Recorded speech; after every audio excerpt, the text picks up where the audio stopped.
In the name of Allah, the most merciful, the most kind. Assalamu alaikum, this is Shamaila Amin and welcome to my YouTube channel, the Shamaila Academy. Hope guys you all are fine and enjoying your life fully and also enjoying my videos as well. My today's video is for second year students and the topic is about single entry system.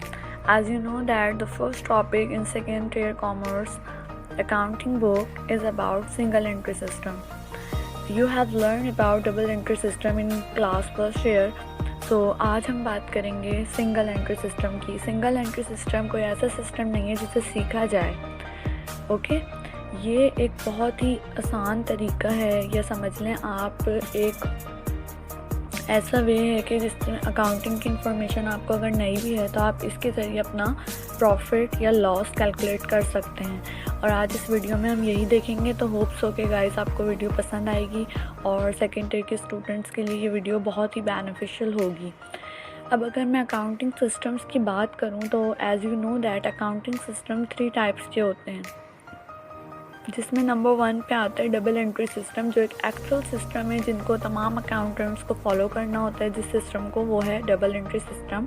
और as an accountant हमें भी double entry system को ही follow करना है. Cash system है जो मैं पहले अपनी लास्ट वीडियोज़ में बता चुकी हूँ. अगर आपको इसकी डिटेल जाननी है तो आप वहाँ पर वो देख सकते हैं. मेरे चैनल को देख के जाके विज़िट करके आप देखें. आज जो मैं बात करूँगी वो बात करूँगी सिंगल एंट्री सिस्टम की, जो अकाउंटिंग सिस्टम का 3 टाइप्स मेरी फर्स्ट स्लाइड पे लिखा हुआ था. तो सिंगल एंट्री सिस्टम की अगर मैं बात करूँ, it is a system that is used by small business persons और small shopkeepers like milk shops और जनरल स्टोर्स, मेडिकल स्टोर्स. ये छोटे छोटे जो स्टोर्स हैं उनके जो शॉपकीपर्स हैं या उनके जो सोल प्रोप्राइटर हैं वो ये यूज़ करते हैं.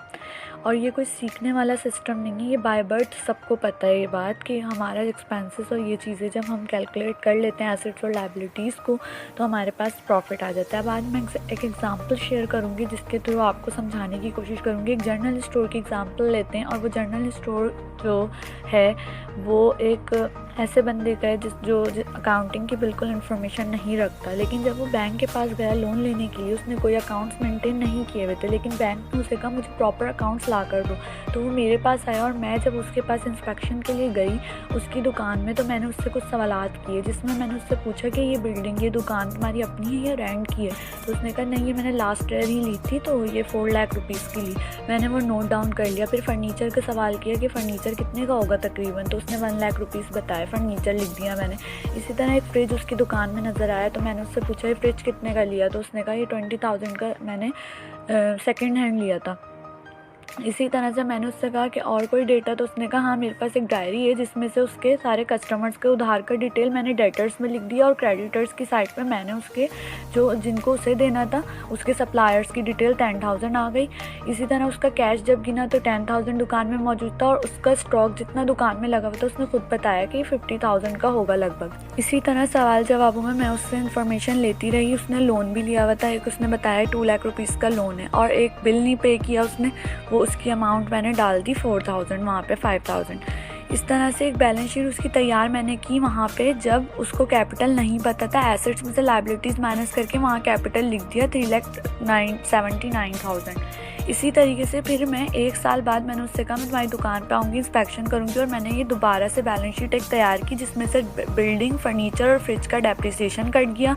बाकी उसने एक बैंक अकाउंट ओपन कर लिया था तो वो यहाँ पे ऐड हो गया और क्रेडिटर्स और डेटर्स का डेटा भी चेंज हो गया कि जितना अब मौजूद था उसकी डायरी में वो लिख दिया. लोन उसने 50,000 रिटर्न कर दिया था तो मैंने यहाँ पे 2 लाख से 1,50,000 कर दिया. आउटस्टैंडिंग एक्सपेंस वो बिल तो वो पे कर चुका था, लेकिन उससे मैंने बोला कोई और बिल है, तो उसने कहा हाँ अभी एक और बिल पे करना है 4,000 का. तो वो आउटस्टैंडिंग एक्सपेंसेस होते हैं वो यहाँ पे आ जाते हैं. लायबिलिटीज़ होती हैं आपकी क्योंकि आपको पे करनी होती हैं. इसी तरह सैलरीज पेएबल या बिल्स पेएबल तमाम चीज़ें आपकी. और मैंने उसी तरह कैपिटल का बैलेंसिंग फिगर एसेट्स में से तमाम लायबिलिटीज़ को माइनस करके निकाल लिया. अब मेरे पास मैंने उससे 2 चीज़ें कही थी कि 1 साल बाद जब मैं आऊँगी तो आपको 2 बातों का ख्याल रखना है कि अगर आप बिज़नेस में कोई एडिशनल इन्वेस्टमेंट डालते हैं वो नोट करके मुझे बतानी है, और अगर बिज़नेस से आप अपने पर्सनल यूज़ के लिए कुछ निकालते हैं तो वो बताना है. तो उसने एडिशनल इन्वेस्टमेंट और ड्राइंग्स का डेटा मुझे दे दिया. कैपिटल एट एंड उसका 4,38,000 था और जब स्टार्ट में मैं आई थी इंस्पेक्शन करने तो उस वक्त उसका कैपिटल 79,000 था और अब 4,38,000 था, और एडिशनल इन्वेस्टमेंट उसने 40,000 डाली, और ड्राइंग्स जो पूरे साल उसने निकाली, अपने बिजनेस से पैसा निकाला या चीज़ें निकाली, वो 1 लाख रुपीज़ की थी। ये सारा डेटा मेरे पास आ गया। अब इसकी बिहाफ पे मैं उसका नेट इनकम या नेट लॉस आराम से उसके निकाल के दे सकती हूँ। यही हमारा सिंगल एंट्री सिस्टम हमें सिखाता है, क्योंकि प्रॉपर अकाउंट्स कुछ भी उसने मेंटेन नहीं किए हुए थे, तो कैसे बता सकता था कोई कि इसका नेट लॉस या नेट प्रॉफिट क्या कितना है। लेकिन जो एक अकाउंटेंट है उसे पता है कि किस तरह से निकालना है। तो ये एक तरीका समझ लें आप, उल्टी वर्किंग करके हमने उसका नेट लॉस और नेट। अब फॉर्मूला अगर मैं बात करूं एक्चुअल में जो डबल एंट्री सिस्टम हमें सिखाती है, तो जब कैपिटल बैलेंस शीट में आता है तो उसका तरीका क्या होता है वो आप थोड़ा रिकॉल करें। बैलेंस शीट में कैपिटल जब लिखा जाता है तो कैपिटल के नीचे उसमें डालते हैं हम एडिशनल इन्वेस्टमेंट, अगर कुछ की वो ऐड होती है, और ड्राइंग्स को हम लेस कर देते हैं, और जो इनकम स्टेटमेंट से नेट इनकम अगर आती है तो वो ऐड होती है, और अगर नेट लॉस आता है तो वो कैपिटल से लेस होता है, और उसके बाद एक अमाउंट आती है जो कि लायबिलिटीज में प्लस होकर टोटल बना देती है। तो ये एक हमारे पास फॉर्मूला समझ लें आप, या एक फॉर्मेट समझ लें जो एक है कैपिटल एट स्टार्ट, जो शुरू में कैपिटल होता है उसकी अमाउंट, उसमें एडिशनल कैपिटल ऐड होता है, ड्राइंग्स माइनस होती हैं, नेट प्रॉफिट होता है तो ऐड होता है, और नेट लॉस होता है तो लेस होता है, और उसके बाद कैपिटल एट एंड आखिरी वाली कैपिटल की अमाउंट आ जाती है जो कि ऐड हो रही होती है टोटल में, और एसेट्स और लायबिलिटीज़ को इक्वल कर रही होती है। बैलेंस शीट इसी तरीके से बनाई जाती है।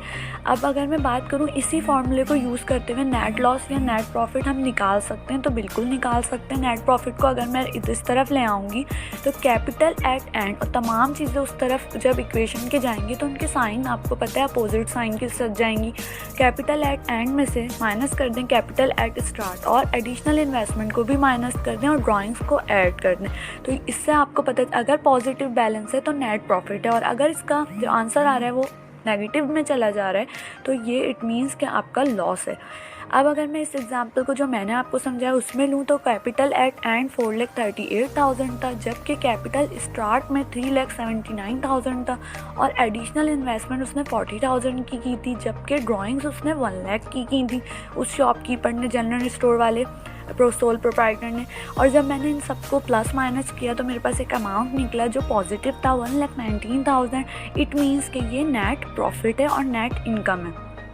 मैंने उससे बता दिया कि ये आपका नेट इनकम आई है इस पूरे ईयर की।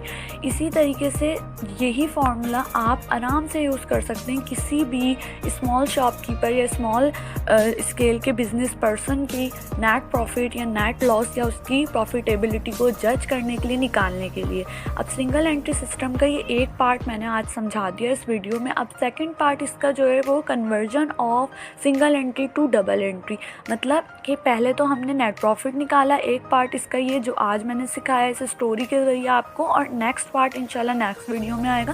Thank you so much for watching. अगर वीडियो पसंद आई है तो kindly like it and share with your friends. अगर चैनल को सब्सक्राइब नहीं किया हुआ आपने अब तक तो काइंडली सब्सक्राइब कर लें, क्योंकि सेकेंड ईयर स्टूडेंट्स के लिए वीडियोस का सिलसिला मैंने स्टार्ट कर दिया है। फर्स्ट ईयर के स्टूडेंट्स के लिए तो काफ़ी वीडियोस अपलोड की जा चुकी हैं। ओके, टेक केयर, अल्लाह हाफिज़।